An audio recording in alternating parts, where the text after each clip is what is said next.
दोस्तों नमस्कार। स्वागत है आपका एक बार फिर श्रुति कोश में।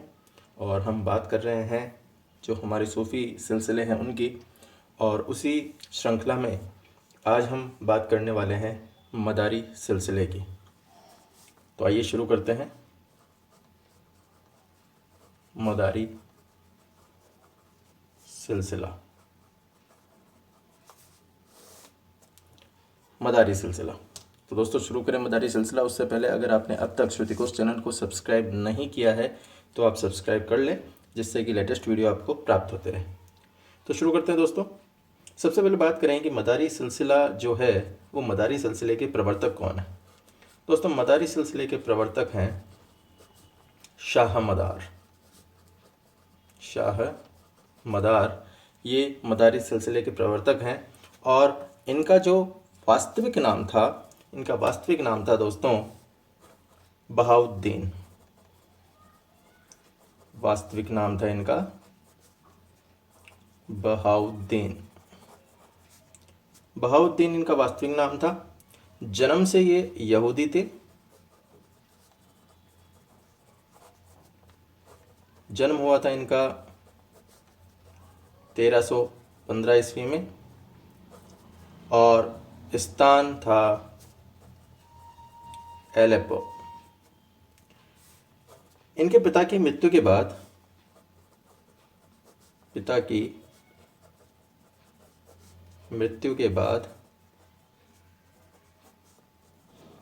ज्ञान की खोज में ये निकल पड़े, और ज्ञान की खोज में ये पहुंचे मदीना। और वहाँ पर इन्होंने इस्लाम धर्म को स्वीकार कर लिया। इस्लाम धर्म को इन्होंने स्वीकार कर लिया। जन्म से ये यहूदी थे, बाद में इन्होंने इस्लाम धर्म को स्वीकार किया। और मदीना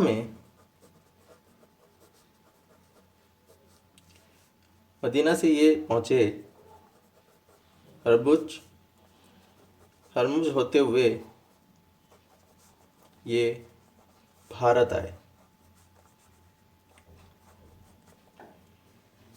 भारत में कुछ समय इन्होंने गुजरात में बिताया। तो कुछ समय गुजरात में रहने के बाद ये आ गए चिश्ती की दरगाह पर। और चिश्ती की दरगाह आप जानते हैं कहाँ पर है, अजमेर में। तो अजमेर में ये चिश्ती की दरगाह पर गए। कहाँ से? गुजरात से। तो सबसे पहले बात करें इनकी कि वास्तविक नाम था इनका बहाउद्दीन। और पिता के मृत्यु के पश्चात ये ज्ञान की खोज में मदीना आए। मदीना में इन्होंने इस्लाम धर्म को धारण किया। बाद में मदीना से हरमुज होते हुए ये भारत आए, और भारत में गुजरात में कुछ समय ये रहे, और बाद में ये अजमेर चले गए। और अजमेर में फिर ये कालवी और जौनपुर गए। अजमेर से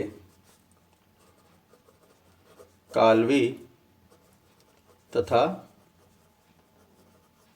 जौनपुर होते हुए ये पहुंच गए कहाँ पर? ये पहुंच गए माकनपुर यानी कानपुर में ये पहुंच गए। माकनपुर का कानपुर में। तो कानपुर में ये बस गए। फिर तो ये आए अजमेर में इन्होंने काफ़ी समय तक रहे, और फिर अजमेर से कालवी जौनपुर होते हुए माकनपुर कानपुर ये चले गए। दोस्तों ये जो मदार शाह थे, मदार शाह अविवाहित थे तथा स्त्रियों के संपर्क में ये नहीं थे।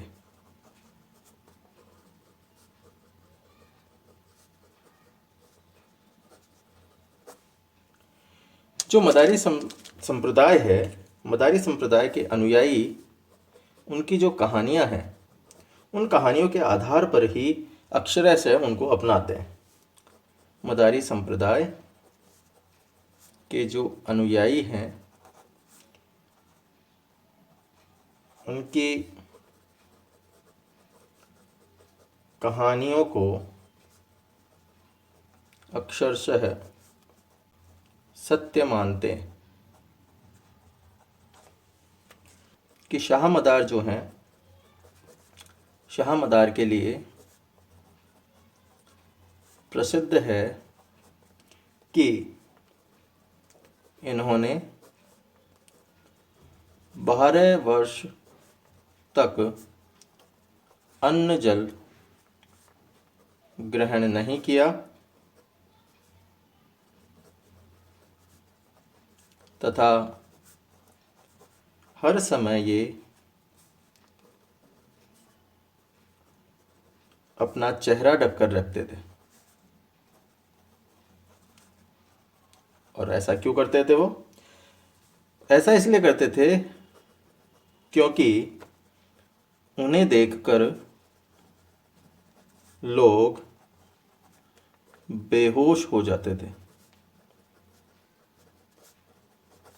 दोस्तों, आप भी जानते हैं कि अगर कोई व्यक्ति 12 वर्ष तक अन्न जल ग्रहण नहीं करे तो उसकी अवस्था कैसी हो जाएगी, किस हालत में वो पहुंच जाएगा। तो इसीलिए जो मदार शाह थे वो पहले ही अपने आप को लोगों से दूर रखते थे, क्योंकि लोग उन्हें देखकर ऐसी कंडीशन में पहुंच जाते थे क्योंकि उनकी ये जो अवस्था थी उनसे देखी नहीं जाती, इसलिए हमेशा वह अपने चेहरे को ढका हुआ रखते थे। मदारी संप्रदाय का एक जय घोष भी था। और मदारी संप्रदाय का जय घोष क्या था?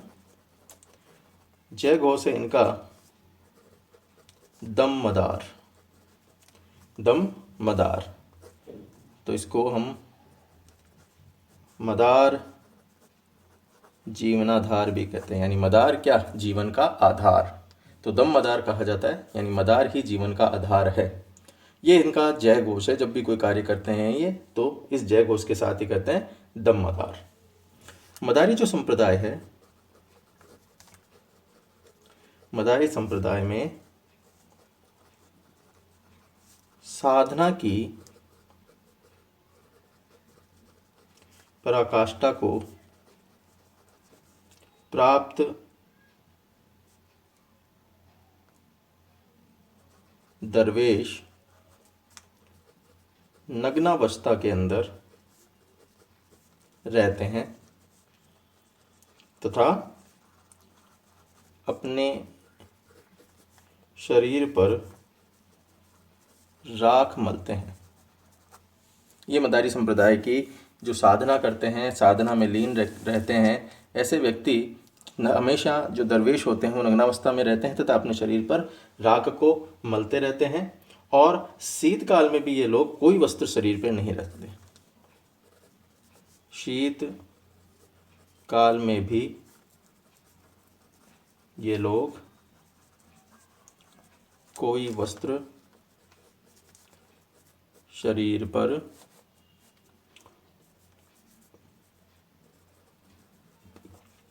धारण नहीं करते। केवल क्या करते हैं? केवल आग तपाकर स्वयं की सर्दी से सुरक्षा करते हैं। तो इनके पास और कोई उपाय नहीं है। उपाय सिर्फ इतना है कि अगर शीतकाल भी रहे इनके साथ, तो सर्दी के अंदर भी ये केवल आग तपाते हैं और आग तपाकर अपने आप को सुरक्षित रखते हैं। और अगर इनके बारे में बात की जाए तो ये लोग नमाज व रोजे का पालन नहीं करते।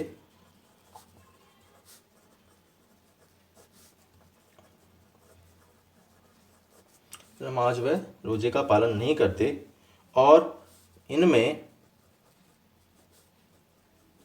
जो सूफी नग्नावस्था में रहते हैं या नग्नावस्था के योग्य नहीं हुए, वो काली पगड़ी पहनते हैं। यानी एक तो वो जो नग्नावस्था में रहने योग्य हो गए हैं और एक दूसरे वो जो नग्नावस्था के योग्य अभी तक नहीं हुए हैं।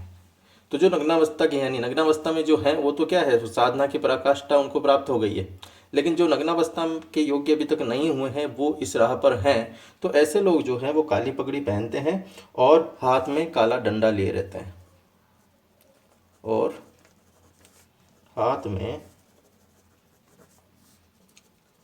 काला डंडा लिए रहते हैं। इसके अलावा मदारी संप्रदाय के अनुसार ईश आत्मा है और मोहम्मद उसका शरीर है, तथा जो 4 खलीफे हैं वो 4 खलीफे उसके बाजू हैं और उसकी टांगे हैं। ये मदारी संप्रदाय कहता है। क्या कहता है कि भाई ईश जो है वो तो आत्मा है, मोहम्मद उसका शरीर है, और जो 4 खलीफे हैं वो उसकी बाजू और टांगे हैं। दोस्तों माकनपुर में ही, क्योंकि वो माकनपुर गए थे, तो माकनपुर में उनके मज़ार पर जो उर्स होता है, उर्स यानी मेला, तो जो उर्स होता है उसमें हिंदू और मुसलमान समान रूप से भाग लेते हैं। देखिए, हमने चिश्ती संप्रदाय के बारे में जब बात की थी तो मोइनुद्दीन चिश्ती के बारे में हमने बात की थी कि वहाँ पर भी किसी हिंदू मुसलमान की बात नहीं होती है, वहाँ पर सभी धर्मों के लोगों की बात होती है।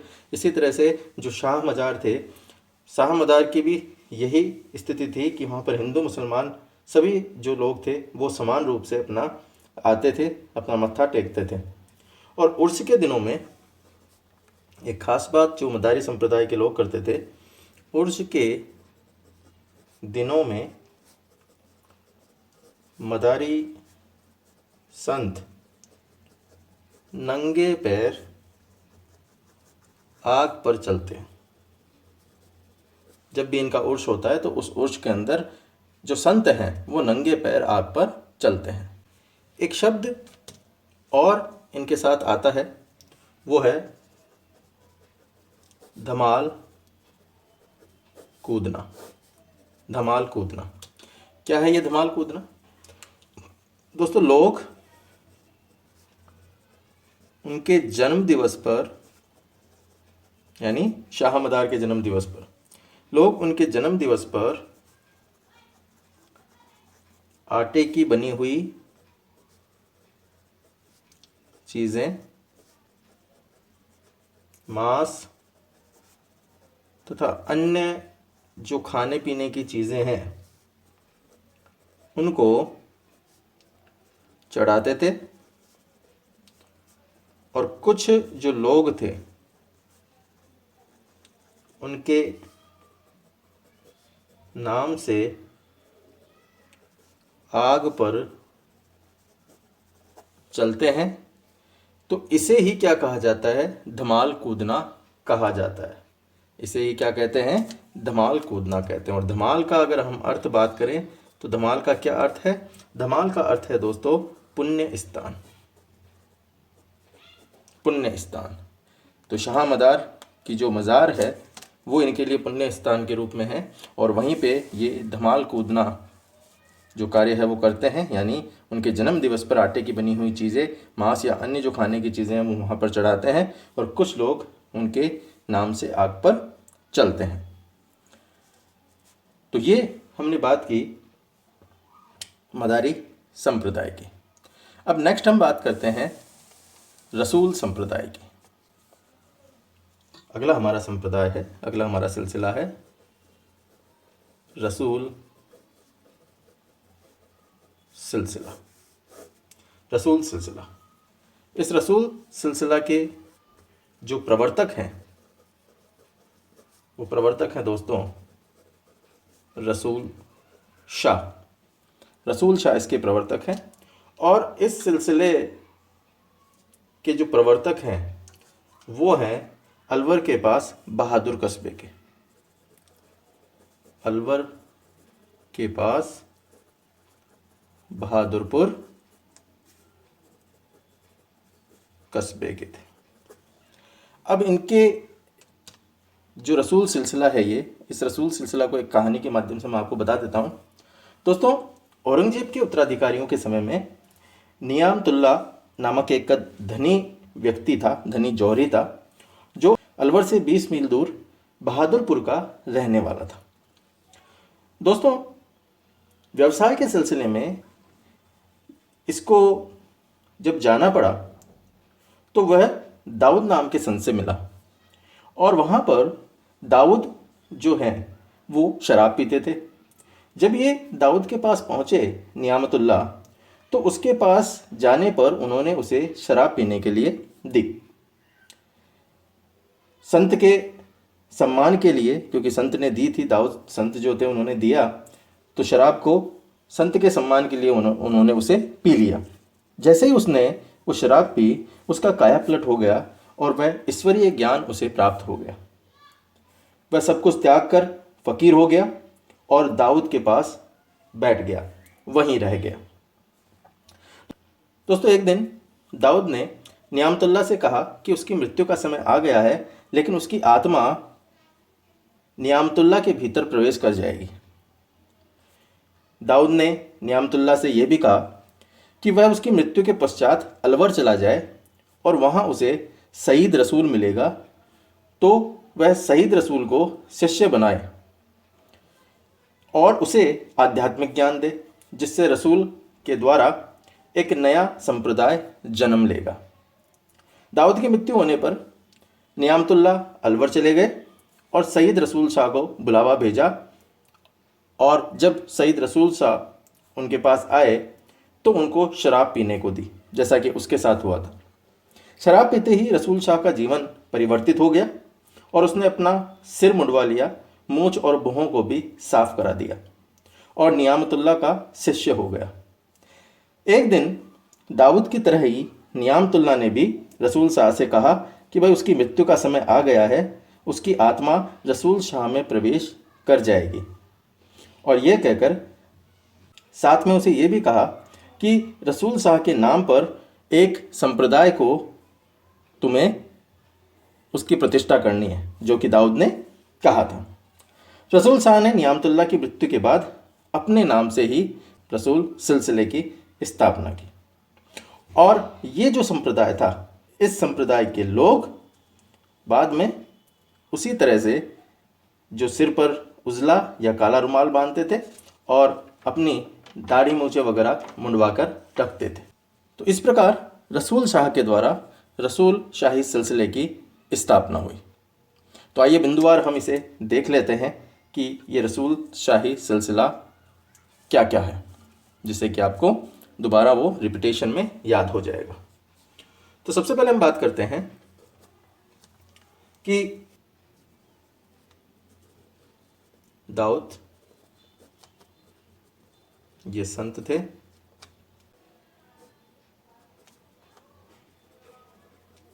नियामतुल्ला व्यवसायी, नियामतुल्ला व्यवसायी थे। दाऊद ने इनको अपना शिष्य बनाया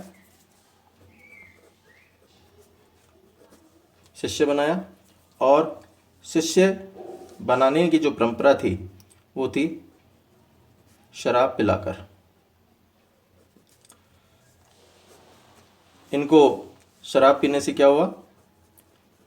ईश्वरीय ज्ञान प्राप्त हुआ।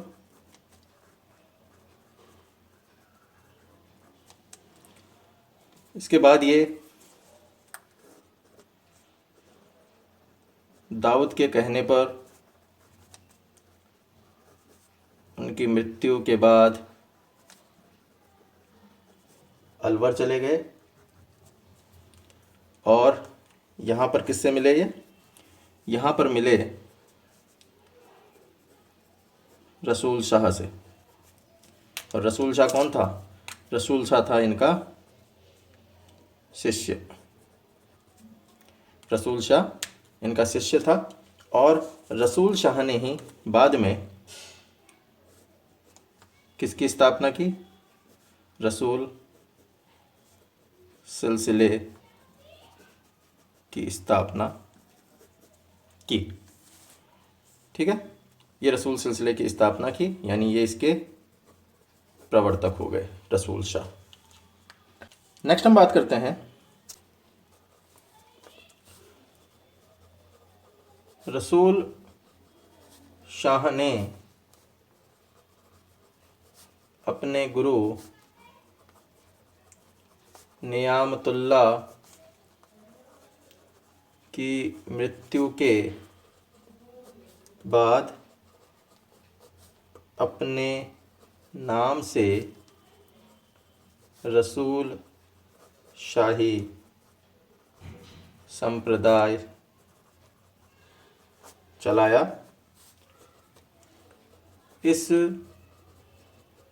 संप्रदाय के लोग सिर पर उजला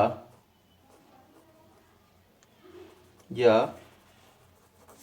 काला रुमाल बांधते हैं तथा अपने सिर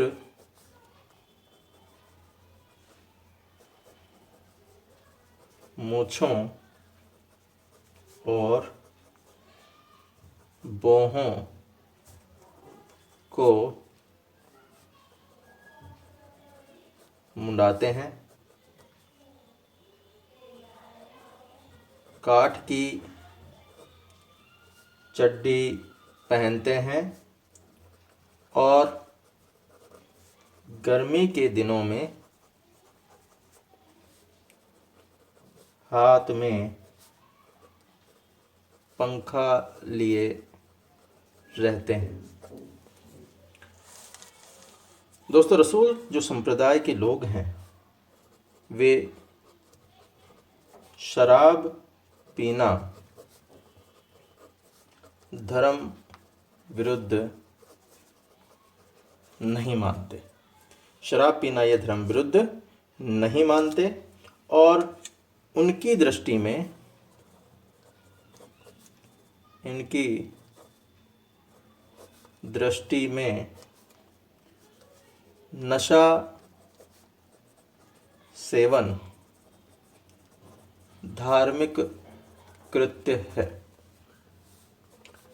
इस नशा शमन को देखते हुए सिख जो थे इनके समीप आ गए और रणजीत सिंह जो एक सिख थे, इन्होंने मध्य यानी मदिरा के लिए उन्हें 200 रुपये मासिक की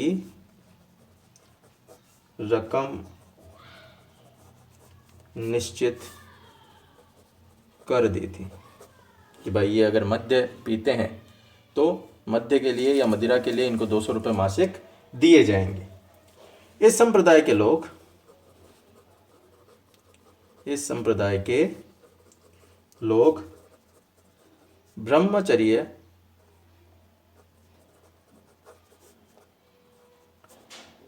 व्रत का पालन नहीं करते। पंजाब में उनका स्थान लाहौर में एक बाजार के निकट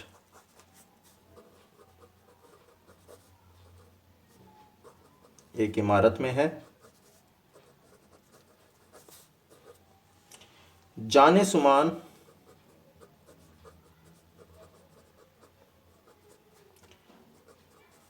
ने कहा है कि वह तहकीकाते चिश्ती नामक पुस्तक में दिए हुए उनके वृतांत से मिलता है। यानी इनके बारे में जो भी बातें कही गई है वो सारे के सारे कौन सी पुस्तक में है? तहकीकात चिश्ती नाम की एक पुस्तक है, उसके अंदर ये सारी चीज़ें मिलती है। जैसा कि हमने बात की, जितनी हमने बात की, तो ये सारी चीज़ें जाने सुमान ने यही कहा है कि ये तहकीकात चिश्ती के अंदर मिलती है। और ये जो रसूल शाह थे, ये रसूल शाह, इनके बारे में कहा जाता है कि रसूल शाह